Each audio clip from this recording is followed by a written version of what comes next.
Bonsoir, j'espère que vous allez bien.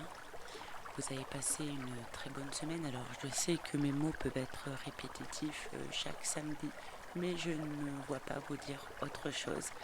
Sinon je parlerai pendant des heures et c'est pas le but des vidéos de lecture audio. Ce soir c'est la dernière fois qu'on se retrouve pour le livre Lâcher prise, dire oui à la vie, car je vais lire les 9, 10 et 11e chapitres, dernier chapitre de ce beau petit livre. D'ailleurs, n'hésitez pas à me dire vos impressions dans la base de commentaires. Peut-être avez-vous d'autres titres en tête de livres que vous voulez que je lise à l'heure où je vous parle, puisque je préenregistre ces vidéos. Je n'ai pas encore trouvé le livre que je vais lire, donc ça sera une totale surprise. Allez, c'est parti pour le chapitre 9. L'importance de changer ses attentes pour pouvoir lâcher prise.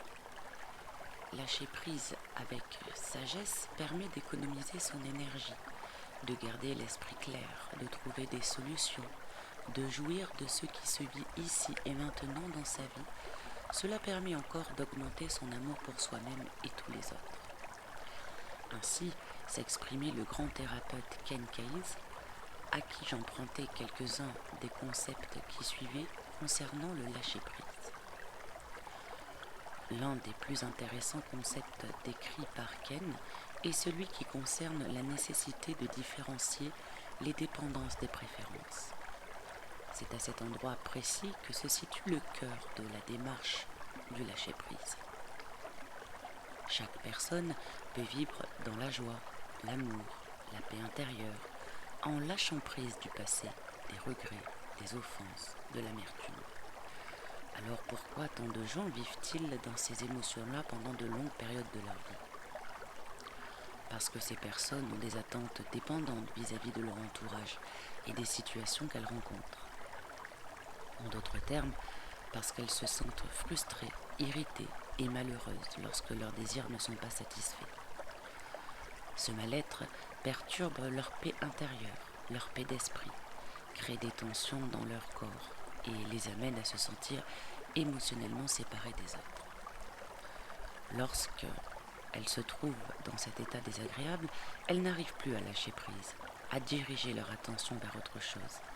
Ainsi, durant des années ou même des décennies, il arrive que des personnes dont l'esprit est programmé par des attentes dépendantes restent prisonnières du ressentiment parce qu'elles ne peuvent pas accepter que leur frère ait reçu un hectare de plus de terrain qu'elles-mêmes lors du partage des terres de leurs parents par exemple, ou encore elles sont malheureuses pour le restant de leur jour parce que leur conjoint les a quittées pour quelqu'un d'autre. Bien sûr que ces circonstances sont fâcheuses. Bien sûr qu'il aurait été souhaitable que le partage des terres soit équitable et que le conjoint honore la promesse faite de leur mariage. Cependant, ce qui est.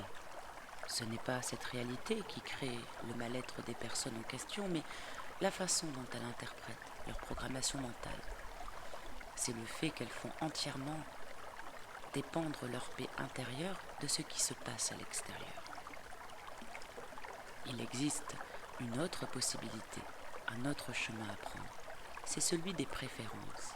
Une préférence est un désir qui, s'il n'est pas satisfait, n'engendre pas de tension ou de mal-être et n'emmène pas à sentir émotionnellement séparé des autres. La programmation mentale qui amène les personnes à cet état de mal-être intérieur est créée par des messages, des instructions présentes en permanence à l'esprit de celui qui en est la victime, fonctionnant comme une grille d'interprétation des événements. Il n'est pas acceptable que je n'ai pas reçu exactement la même chose que mon frère. Et à cause de cela, mon ressentiment, mon mal-être sont justifiés et le seront jusqu'à la fin de mes jours. Ou encore, il est inacceptable que mon mari me quitte pour une autre et à partir de maintenant, je serai malheureuse et amère. Il n'y a pas de possibilité de lâcher prise puisque je suis totalement dans la dépendance par rapport à cette situation. Lorsqu'une personne passe de la dépendance aux préférences, cela ne veut pas dire qu'elle accepte immédiatement ce qui s'est produit. Cela ne supprime pas la tristesse, la colère ou même le désir d'agir pour changer la situation.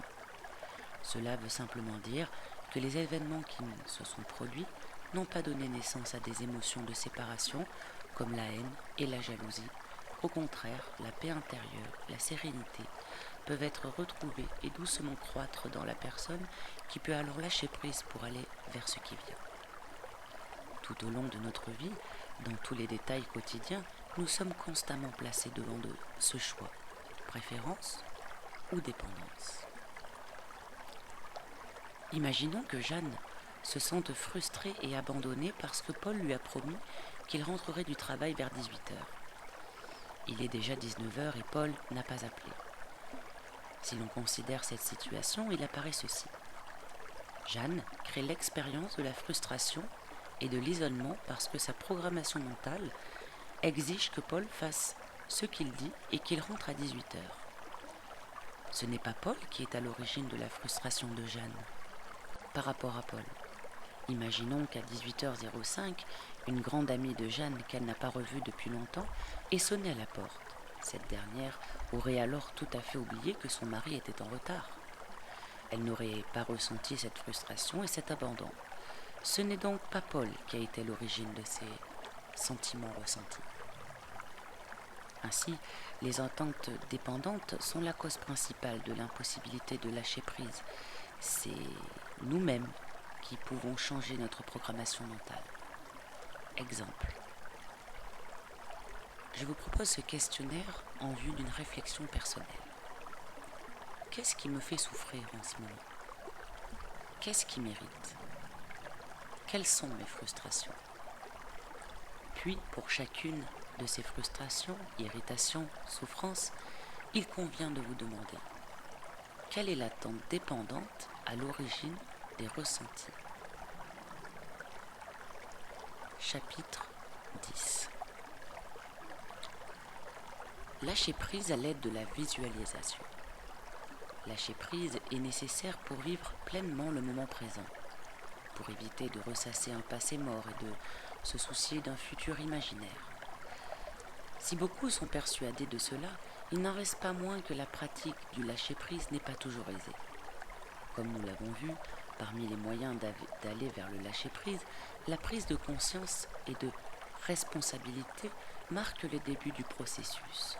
Puis, il est utile de reconnaître ses croyances limitantes, de les changer à l'aide d'affirmations afin de créer des rites qui facilitent le changement.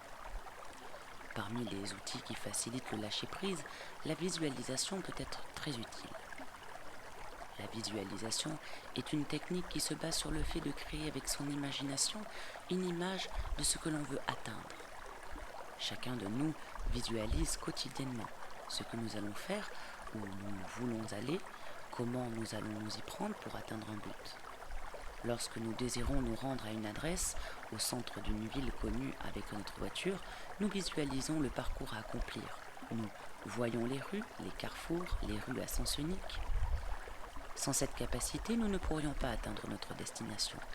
Souvent aussi, nous utilisons nos capacités à visualiser de manière négative, en imaginant comment les choses pourraient échouer. Cependant, la visualisation peut être utilisée positivement, créativement, et elle représente une formidable outil pour faciliter le lâcher-prise. Grâce à l'imagination, lorsqu'on est en situation de détente, il est possible de créer une image précise de ce dont on cherche à lâcher prise, puis d'un moyen symbolique d'accomplir ce lâcher-prise. En portant son attention sur cette image, en lui accordant une image positive, elle peut devenir réalité en soi. Conditions pour réussir une visualisation. 1. Décider d'un moment calme dans la journée où l'on ne se sera pas dérangé pendant 15 à 20 minutes. 2. Trouver un endroit calme et agréable. 3. Adopter une position confortable, par exemple en étant assis bien droit sur une chaise ou un fauteuil un peu dur, les bras sur les accoudoirs, les mains ouvertes paumes vers le haut, les pieds posés à plat sur le sol. Il est aussi possible de s'allonger si l'on n'a pas tendance à s'endormir trop rapidement dans cette position. 4. Devenir conscient de sa respiration, respirer régulièrement en inspirant par le nez et en expirant par la bouche. L'expiration devrait être plus lente et plus longue que l'inspiration. Elle participe ainsi à calmer le corps et l'esprit. 5. Imaginez que tout le corps se détend, de la tête aux pieds, et prend lentement conscience de cette détente. 6. Dans cet état de relaxation du corps et de l'esprit, il est possible de commencer la visualisation. 7. Visualiser une fois ne suffit pas. Il est parfois nécessaire de faire un exercice plusieurs fois par jour, durant plusieurs jours, pour que le lâcher-prise devienne une réalité. Visualiser pour lâcher prise. On peut visualiser par différents moyens. Il est possible de lire au préalable le texte des visualisations, de se souvenir des grandes lignes et de les réutiliser pendant son exercice. On peut aussi dicter lentement les visualisations dans un enregistreur et les réécouter en état de détente. On peut demander à quelqu'un de nous lire ces visualisations lorsque nous sommes en état de détente. Il est parfois possible de se procurer des relaxations déjà enregistrées sur certains thèmes du lâcher-prise. Finalement, il est toujours possible de créer ses propres visualisations. De nombreux auteurs ont proposé des visualisations permettant de lâcher prise. Leur outil figure dans la bibliothèque finale. Quelques visualisations pour faciliter le lâcher-prise. La péniche. Débranchez le téléphone, puis installez-vous confortablement dans un endroit où vous pouvez être tranquille pendant une vingtaine de minutes. Centrez-vous sur votre respiration. Prenez conscience de vos inspirations et de vos expirations. Imaginez qu'à chaque inspiration, l'oxygène que vous introduisez dans votre corps permet à chacun de vos muscles de se détendre. Continuez à être conscient de votre respiration, sans l'augmenter, jusqu'à ce que vous vous sentiez tout à fait détendu, relaxé, du sommet de la tête jusqu'au bout des orteils. Imaginez maintenant que vous vous trouvez au bord d'un grand fleuve par un beau soir d'été. Vous êtes là, assis au bord de ce fleuve. Vous êtes paisible. À côté de vous, dans un grand sac de jute, vous avez mis des pierres qui représentent ce dont vous voulez lâcher prise, vos attentes, vos ressentiments, vos messages contraignants, vos désirs d'avoir raison, vos regrets à propos du passé, vos craintes à propos du futur, vos attachements négatifs ou tout autre aspect de votre vie dont vous voulez vous défaire. Alors que vous êtes là près du fleuve, vous voyez une péniche qui s'avance doucement vers vous. Elle s'approche de la rive, près du lieu où vous vous trouvez et s'arrête. Vous tirez alors votre sac de jute jusqu'à la péniche et vous le jetez sur le pont de cette embarcation. Puis, lentement, en prenant pleinement conscience de ce que vous faites, vous revenez vous asseoir là où vous étiez. Vous voyez la péniche qui reprend sa course, qui s'éloigne du bord du fleuve, poussée par le courant. Elle s'en va vers l'embouchure du fleuve. Vous la voyez diminuer de taille jusqu'à n'être plus qu'un petit point à l'horizon, puis plus rien. La péniche a disparu, emportant tout ce que vous vouliez laisser partir, tout ce dont vous vouliez lâcher prise. Vous vous sentez léger, libéré, et vous vous laissez remplir de la lumière douce et bienfaisante du soleil couchant. Vous vous sentez bien, paisible, serein. Lorsque vous en avez envie, vous reprenez doucement conscience de votre corps, assis ou couché, là où il se trouve. Vous reprenez conscience de votre respiration et tout en bougeant vos doigts, vos orteils, vous ouvrez les yeux. La boule de lumière. Assis ou couché en position confortable, vous vous centrez sur votre respiration. Vous inspirez et vous expirez lentement.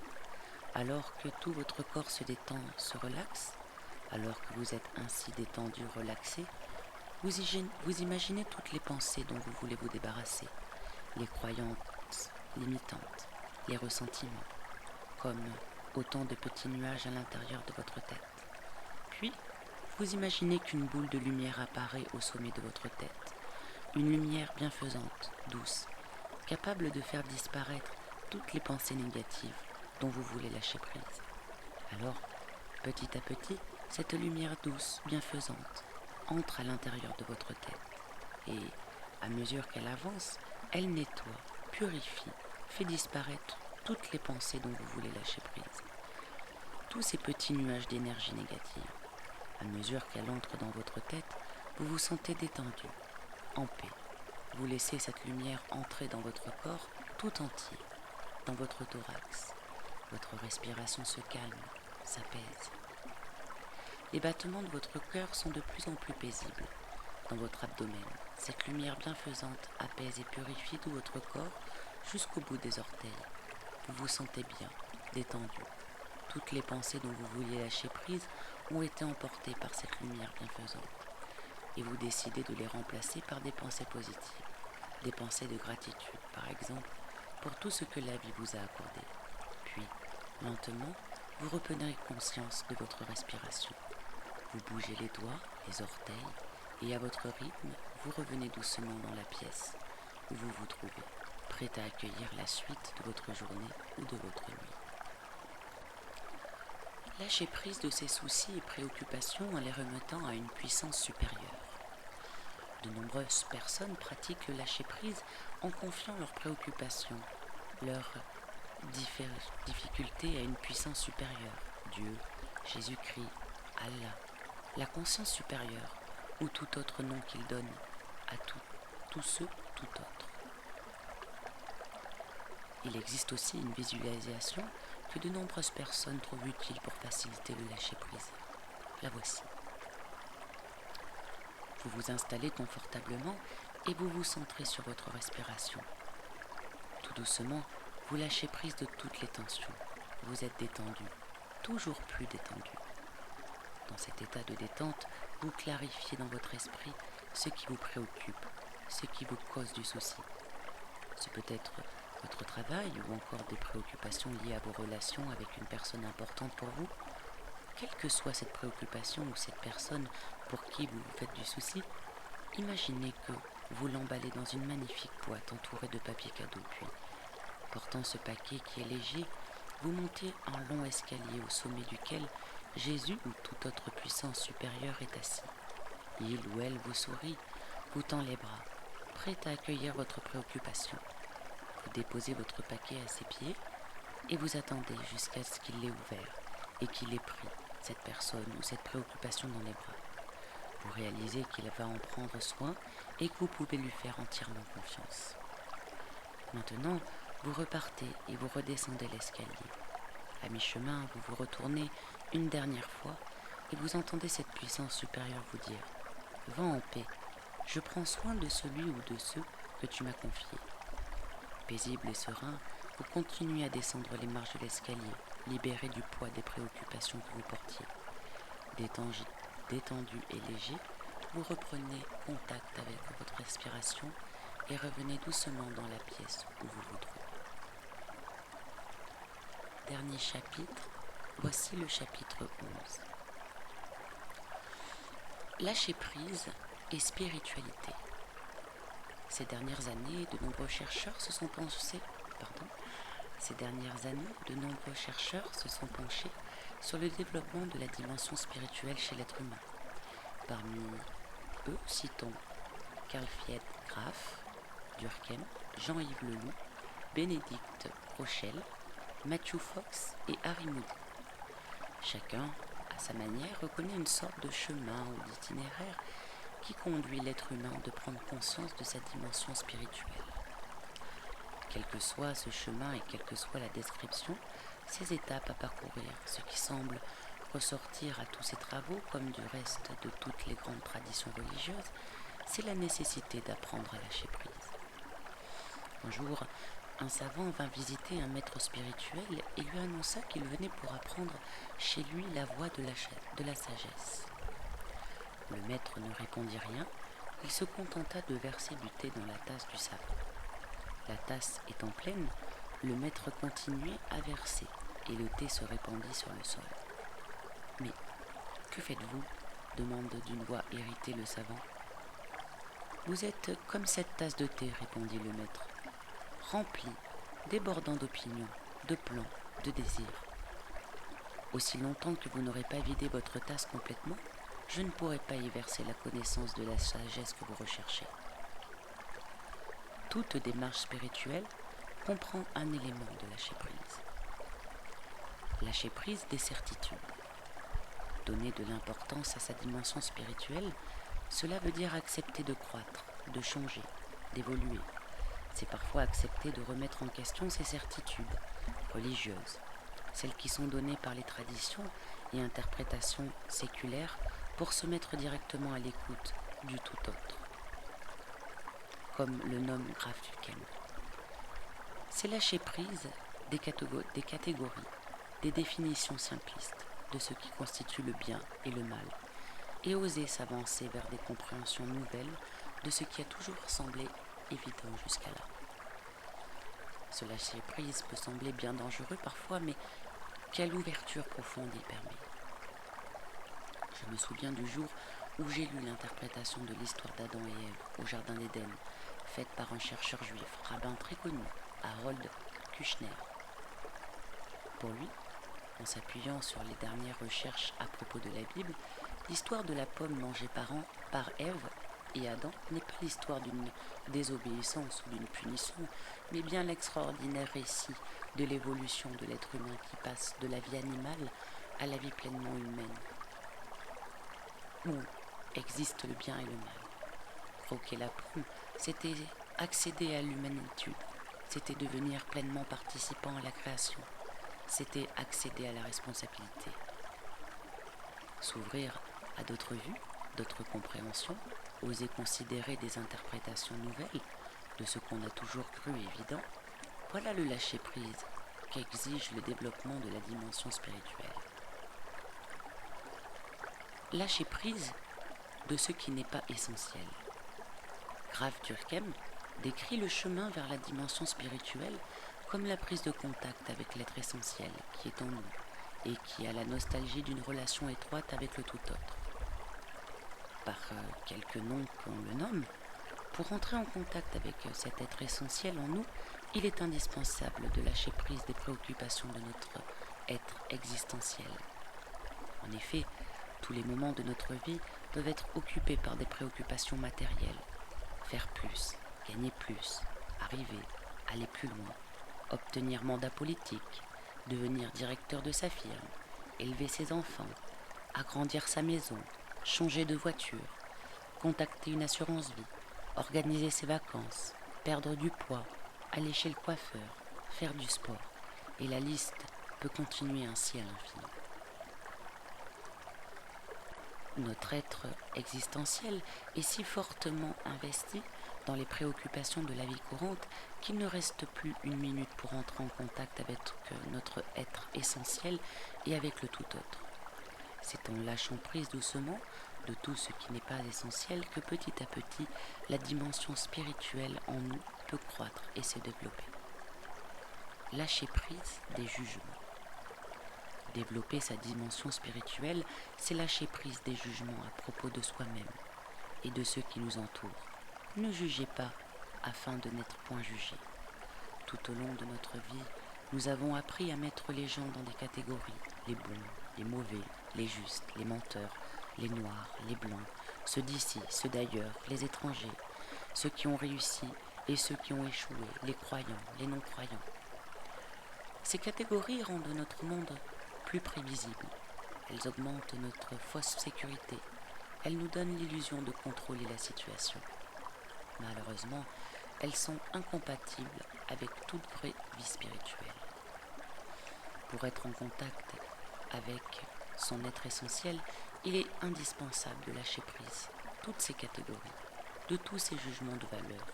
L'autre, mon partenaire, mon ami, mon collègue, mon voisin et autres. Je n'ai aucun droit sur lui. Ma seule responsabilité à son égard est de l'accueillir dans l'ouverture d'esprit la plus grande possible en l'encourageant à vivre son chemin, même si ce chemin n'est pas le mien et que je ne comprends pas son itinéraire. Personne n'a plus raison que l'autre. Chaque personne a la responsabilité de sa vie. Chaque personne peut accéder à sa dimension spirituelle. Le lâcher-prise est l'une des exigences de toute vie spirituelle. Conclusion. Lâcher-prise, c'est un chemin de vie. C'est une aptitude à développer afin de pouvoir jouir pleinement de son existence. Lâcher prise, c'est ouvrir la porte de sa prison c'est déposer son fardeau, c'est faire place à la joie, à la sérénité. Il n'y a pas de domaine de la vie qui ne soit pas concerné par la dimension de lâcher prise. S'avancer mains ouvertes vers ce qui vient, faire confiance, être attentif à ses croyances limitantes, à ses dépendances, à ses certitudes, à ses jugements et s'en défaire. Voilà le chemin qui conduit au cœur de la vie. À travers les pages qui précèdent, j'ai tenté de préciser cette notion si large de lâcher prise. J'espère simplement que ceux qui ont lu ces pages accepteront une invitation à aller plus loin, à découvrir pour eux-mêmes l'importance du lâcher prise dans leur vie de tous les jours. Voilà, c'était la fin de ce livre qui était, ma foi, très intéressant, moi qui va me servir. C'est vrai que je suis toujours en quête de lâcher prise. Et je pense que je vais le relire toute seule parce que c'est vrai que je l'ai scindé en plusieurs parties pour vous en faire la lecture. Je pense qu'il va me servir et je pense que je reparlerai peut-être dans une vidéo normale pour voir un petit peu quels sont les outils qui m'ont aidé justement vers le lâcher prise, vers la paix intérieure, vers tout ça qui rend bien. N'hésitez pas à me dire en base de commentaires ce que vous avez pensé de ce livre, si il vous a aidé, si les questions qu'il a soulevées ont soulevé des interrogations chez vous, dans votre cœur, dans votre esprit. Voilà. Je vous souhaite une très bonne soirée et je vous dis à bientôt pour une nouvelle lecture.